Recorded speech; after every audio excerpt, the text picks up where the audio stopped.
we have the owner of White River Bait Tackle and Guide Service, Bob Greeley, who's Jerry, new to, excuse Jerry me, Greeley. Julie. First Okay. was Rick, Bob, we were Julie, we were now talking it's about Jerry. inebriation. I said, there is nothing in this but slushy stuff. But this is Jerry Greeley, who is our new resident of Mountain Home from Montana. We're at Montana.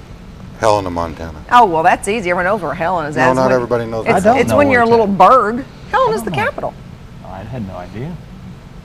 Is that right? Well, It's the capital? It's the capital. It's not very large either. How big a About town is it? 25,000. About 45,000? About 45,000. Because I've been to Missoula, and what's the other large town? Billings. Billings. I've been to Missoula and Billings both. Missoula's beautiful. Is Billings one that's kind of up on a bluff? No, Billings is out in the desert. Like out in the desert. One of them, there's like this flat top hill nearby or something like that. Could be. Could be. It's just like Arkansas. might be There's Butte. probably No, parts this of the I area- know Seriously, there's a bluff there. They have an airport. Oh, okay. But now Missoula's out in fly fishing country. Yes. Which is probably your connection here, because now you fly fish on the White River. And I spin fish on the way. Okay, I have a question. When you were living in Helena, Montana, had you ever heard of the White River in Arkansas? Because I've heard we are world famous. I've never heard of it. You had never heard of it. Well, there that goes. Because I've always heard that the White River's world, of course we always say like Daniel's world famous. We know that's not true. But that it's world. And I've also heard that about Crooked Creek, for heaven's sakes, which is where I grew up. I grew up on the banks of Crooked Creek.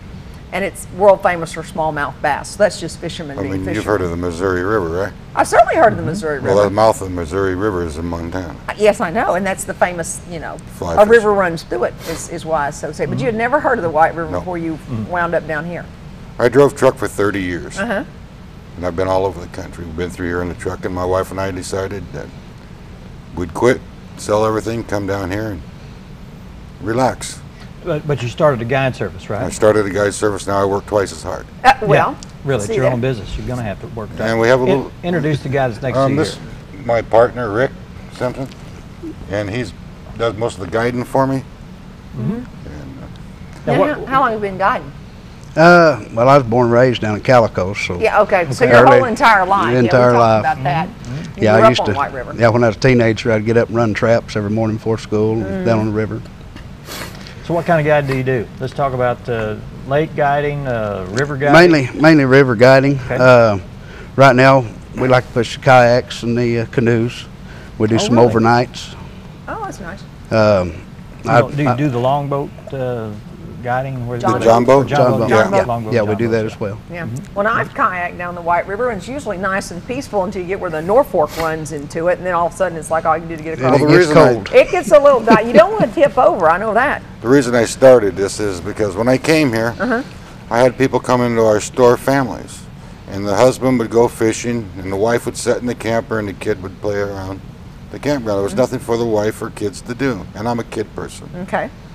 So I told my wife, let's get some kayaks and we'll make this a family deal.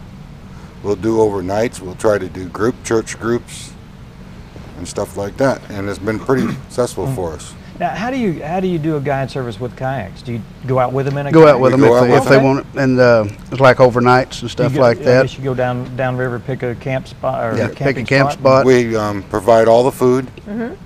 We have a cook that goes with you. She cooks all your dinner for you, your breakfast and your lunch. And you just float down the river and enjoy the river. Yeah, well, in fact, you may have answered my question, because like you, I grew up around here. And I always, quite frankly, wondered why people needed a river guide. I just assumed you showed them where the fish were. Yeah, no, That, like some tourist came down here Yeah. and was going to float the river, and they hired a guide, not to get them down the river, though I have had people ask which direction to go. When I worked down Buffalo, all that for a long, long time, and people would be putting canoes in, and they'd say, well, which direction do we? Well, downriver would be the direction I Yeah. would head. But, so what else do you do besides just show me where the best fishing is? I'll just tell you local history stories. I do trick roping on the overnights. I do trick roping, bull whips, Oh, that's popular with the really? kids. Tommy hawk throwing, knife throwing. I've done a lot of quick draw competitions when I worked in Branson. Now, let's talk about that. Before the show, you worked for Shepherd of the Hills, is that right? Yeah, I worked As a character up there. Yeah, I played Ed Johnson in the Shepherd of the Hills play for 13 years. Oh, wow. So you learned a little bit about cracking the whip and? Well, I drawing, or actually did that before that. I actually learned that when I was about 4 or 5 years old. My dad was J.B. Smithson. He was well, one of them that really started the rodeos around here in the 50s and in the 60s. And I had no choice. Yeah, playing with a whip has a very steep learning curve. It hurts like the dickens when you learn don't quick. do it right. You learn quick. Yeah. Quick, yeah. Yeah, you get pop with one of those things. You don't want that to happen again. But I wondered about that. So, and you probably encounter a lot of people who've never floated before, quite Right. frankly, and don't know one end of a boat from another. The other day we took 17 people from South Africa on a float trip. Wow. They came here all the way from South Africa. Well, then we are world famous. You know. T. Yeah, I've really never heard of the guys. I'm sure they do that for floating in the river, but As far as I know, I'm the only one on the White River that does The kayaks and stuff. and canoe campouts. As far Now, as do you I have know. the sit-on-top kayaks or the sitting I have with the both. skirt? We have both. Both. So whichever people are more Or you comfortable can on. be a sissy and rent a canoe. Be a sissy and rent a canoe. Do you have single canoes and double canoes? I mean, I obviously have double, but do you rent single canoes for somebody who wants to go by themselves? You know, like short, like the 10, 12 footers? No, 2 people canoes. Okay. We have 2 people kayaks and single kayaks. Oh, okay.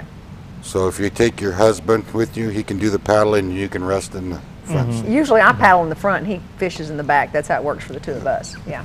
So, yeah. well, that's quite an investment to have all that, you know, to rent out. Well, like I say, I'm a kid myself. I have 10 grandchildren. You know, 2 great grandkids.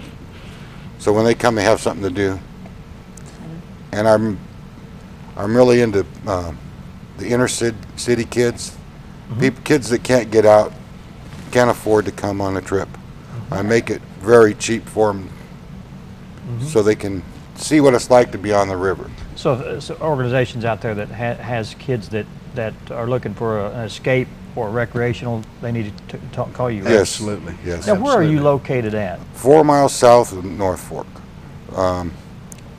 It's like you're going to Red's Landing, PJ's restaurant. We're just right on top of the road there on Highway Okay. 5 South. You can't miss us. There's a big sign that blinks off and on, and there's all kinds of canoes and kayaks in the yard. Okay, so you're actually located on Highway 5. We're on Highway 5. Oh, well, then How are you getting the word out? I guess word of mouth would help, but how are you Word of doing mouth. We're working on some websites and stuff Okay. right now. brochures and that Trying kind to of get thing? some brochures and stuff Okay. made up. Everything just takes a little bit of time. So for just a fairly new business, you're staying a little busy, quite Yeah. busy. Yes. I have 11 tomorrow going out canoeing, and they're taking a short 18-mile trip.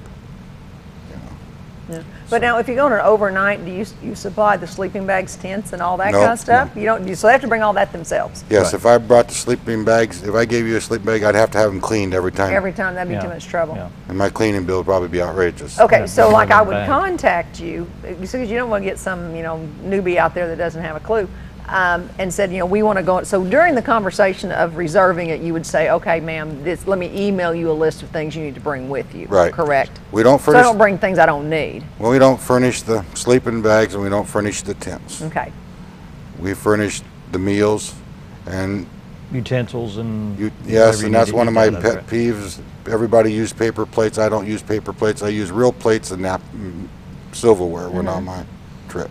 I hate to Nothing have, worse than digging into a steak or something, you break your plastic Oh. fork. and we have and then where the we have- bottom falls out of it and Yeah. the steak hits the sand. and we have good meals. I mean, we have pork chops and baked potatoes, and, or you could have spaghetti dinners, or Can you ask for a particular menu, that kind of thing? Or well, do you- usually the cook, she kind of gets mad when she has to do 4 or 5 things.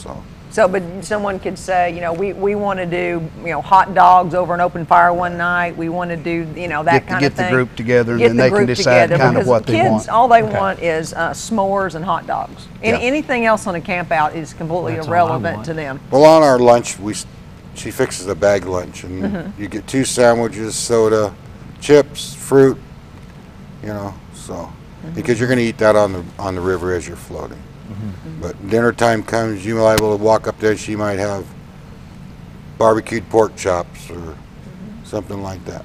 Now- I believe in feeding our people. Do you also offer a shuttle service for people who have their own, someone who has their own canoe or something like that and just wants to be dropped off and shuttled back and forth? If it's close. If it's close by, you do? Yeah. Because sometimes people that, you know, they come down, bring their own boat with them, but then they're kind of stuck because they don't know anybody. Right. And they're wanting to put in, and they don't have a... About everything's kind of negotiable. I mean, just if Yeah. somebody's needing something particular. Yeah.